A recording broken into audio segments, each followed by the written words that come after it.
Good day and welcome to this Focus On. I'm Dewald Rademeyer. The Energy Transformation Summit hosted by the city of eThekwini aims at finding sustainable and strategic ways to secure energy for the city. As the call for cleaner energy intensifies, coupled with South Africa's energy challenges, it becomes clear that both the private and public sectors need to step up and be part of the solution. Sbu Ntshalintshali, eThekwini's manager for Renewable Energy, joins me now to speak about the city's role in developing energy markets such as the hydrogen economy. Good day, Sbu. Thank you for joining us. Well, good day to you as well as good day to your viewers. Pleasure to be here. Now, Sbu, I want to get an idea from you, a brief explanation on what eThekwini's sustainable energy roadmap looks like.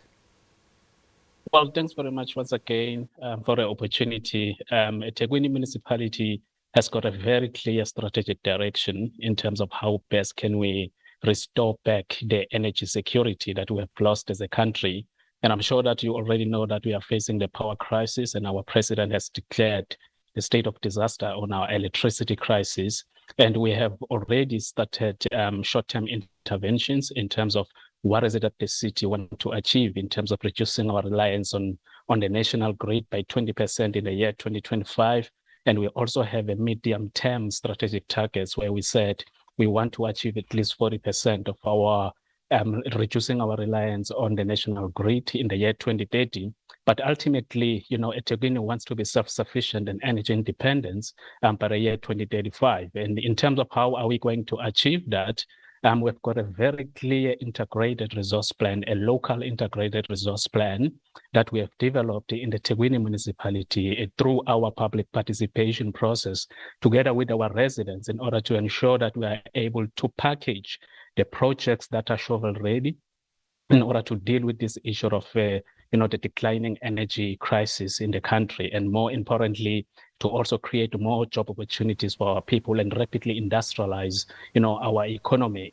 At this point in time, in terms of the short-term interventions, the city and the council of the eThekwini municipality has approved what we call the 400 megawatts of new generation capacity, and that will be procured from independent power producers. And we hope that we're going to reach the commercial operation date by the year 2025, for our 100 megawatts of solar PV, and we hope we're going to reach the commercial operation date by the first quarter of 2026, for our gas to power project. So all these strategic interventions are more geared in order to ensure that we are able to mitigate the impact of load shedding to the local economy, in the eThekwini municipality and the province of KwaZulu-Natal at large.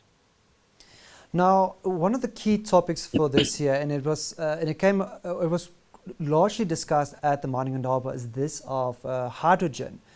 Now, from your view, what is the city's hydrogen strategy and how does it play part of your long-term solution?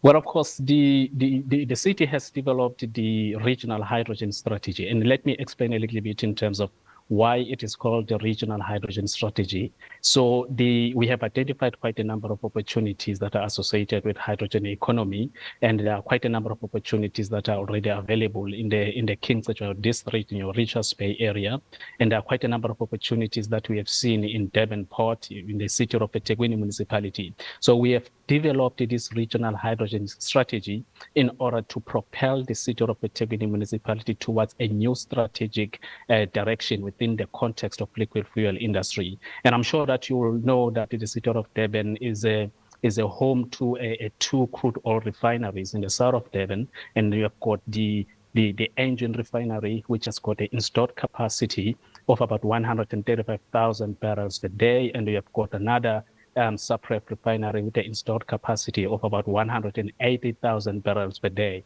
And the combined, those crude oil refineries, they contribute about 57% to the liquid fuel industry. So introducing the regional hydrogen economy will help to decarbonize the hard-to-abate sectors of our economy, whether you talk about the transport sector within the context of shipping, whether you talk about the transport sector within the context of aviation, but also looking at the heavy industry manufacturing in terms of how best can we deal with all those key sectors of the economy. I'm sure that you will be happy to hear that the Council of eThekwini Municipality just yesterday has actually adopted that regional hydrogen strategy. And that has been the strategy that has been developed not only by eThekwini municipality, but is a strategy that has been developed together with the key critical stakeholders in the energy industry to ensure that we are able to have a concrete plans that are practical, the plans that are actually responding to our liquid fuel crisis. And we have identified also the demand. You remember that the role and the function of local government is to create an enabling environment for a private sector investment.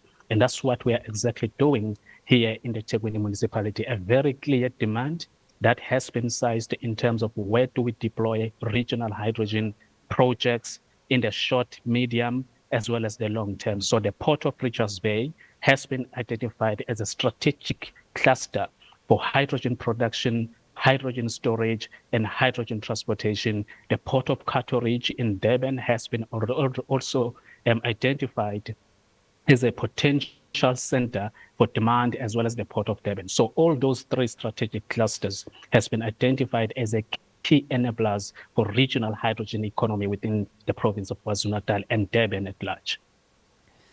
Now, Sbu, what you just spoke about now, I want to know if this is tied to my next question, because in 2021, a UK grant of 4.6 million was granted towards Durban's hydrogen economy. But what you just spoke about now, the port, does that fall part of the grant that was given to you? Well, absolutely. We have been working very hard with the UK government, and we have received the grant, in order to help us put forward the strategic roadmap that we have now developed in terms of bringing the regional hydrogen economy closer, to the demand centers. Because one of the critical issues that we are facing with hydrogen economy is that it becomes much more difficult, to transport, hydrogen, because it's a very small molecule, and the infrastructure or the supply chain infrastructure does not exist at this point in time. And what is it that we are planning is to create that enabling environment to build supply chain infrastructure. And we're very much happy about the support that we have received out of that grant in order to build the business case, in order to build the strategic vision of an organization in terms of how are we going to create an enabling environment for regional hydrogen economy. And we will be happy to hear that, out of the outcomes of this regional hydrogen strategy, we have a very clear plan in terms of how are we going to have some social integration. We have a very clear plan in terms of which projects that can be implemented within the short, medium, as well as the long term. So what we see, the strategy that we have tabled, in our council is a 23 billion rand supply chain infrastructure investment. And that will create about 396,000 construction jobs in the eThekwini, also about 24,000 permanent jobs that will be created. And that strategy is very clear, is a first of its kind in Africa. And we hope that all other cities will be following the suit in terms of how best we can collectively put forward the regional hydrogen economy. Whether we look at the green molecules, whether we look at the blue molecules, we believe that we need to rapidly industrialize our economy in order to deal with the deficit of job unemployment in South Africa.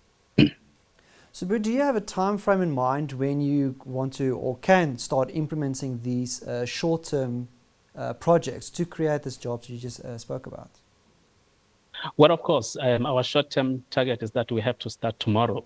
And I'm sure that you'll be happy to hear that today at our Energy Transformation Summit, we are discussing the role of hydrogen as the key enabler in terms of strategic repurposing of our liquid fuel industry. So we will be deploying some of these projects, and today, before the end of the day, we will be announcing some of these projects already. There are quite a number of investors that are more than willing, to invest into hydrogen economy in the eThekwini, because our strategy is very clear and very summarized, very refined in terms of our key strategic targets. And that is why we will be launching some of these projects today. Sbu, also you spoke earlier about the president who declared a state of disaster due to an energy crisis. Somewhere by the end of last year, he mentioned that there was going to be 300 billion rand green hydrogen pipeline projects that will receive this kind of funding that's urgently required to help deal with the energy crisis. And he also went on by mentioning specific projects. Now, I want to know, are there any in eThekwini that will form part of this 300 billion rand? Or do you have your own projects in a pipeline separate from this?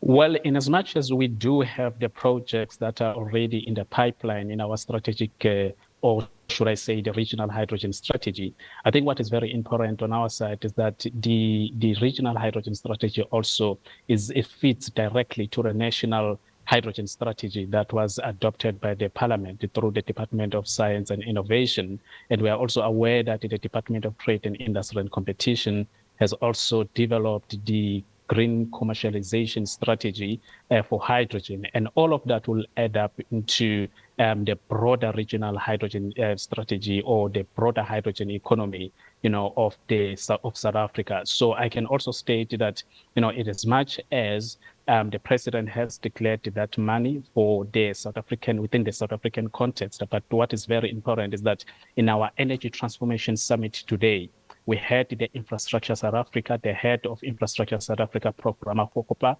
also presenting, the broader context of South Africa. And we believe that our regional hydrogen and the projects that has been identified in our regional hydrogen strategy will be also submitted to the Infrastructure South Africa in order to get the required, the required accreditation in order to become a strategic national priority project. And that's where we believe that we'll be able to speed up the process going forward. Well, Sbu, we'll be definitely keeping an eye out on this project and definitely looking forward to see the developments and how you, as a city, managed to be able to get yourselves off the grid and become a little bit more sustainable.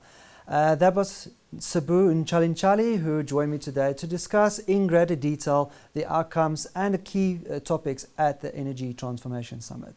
Until next time, goodbye.